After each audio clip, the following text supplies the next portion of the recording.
পারেন, কোনো অসুবিধা নেই।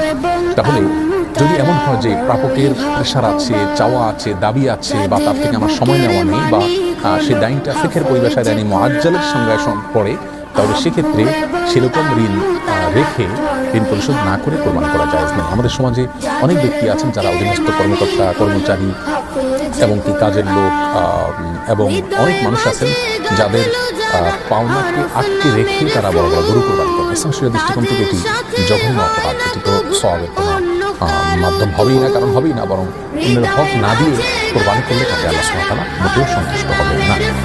অতএব আমরা এ ধরনের ঋণ থাকলে সেই ঋণগুলোকে পরিশোধ করাকে অগ্রাধিকার দেব কোরবানি করার উপরে।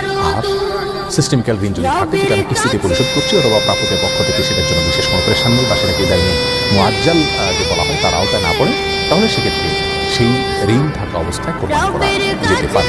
আল্লাহ সুবহানাহু ওয়া তাআলা আমাদের সকলকে সঠিক পদ্ধতিতে কোরবানি করার তৌফিক দান করুন।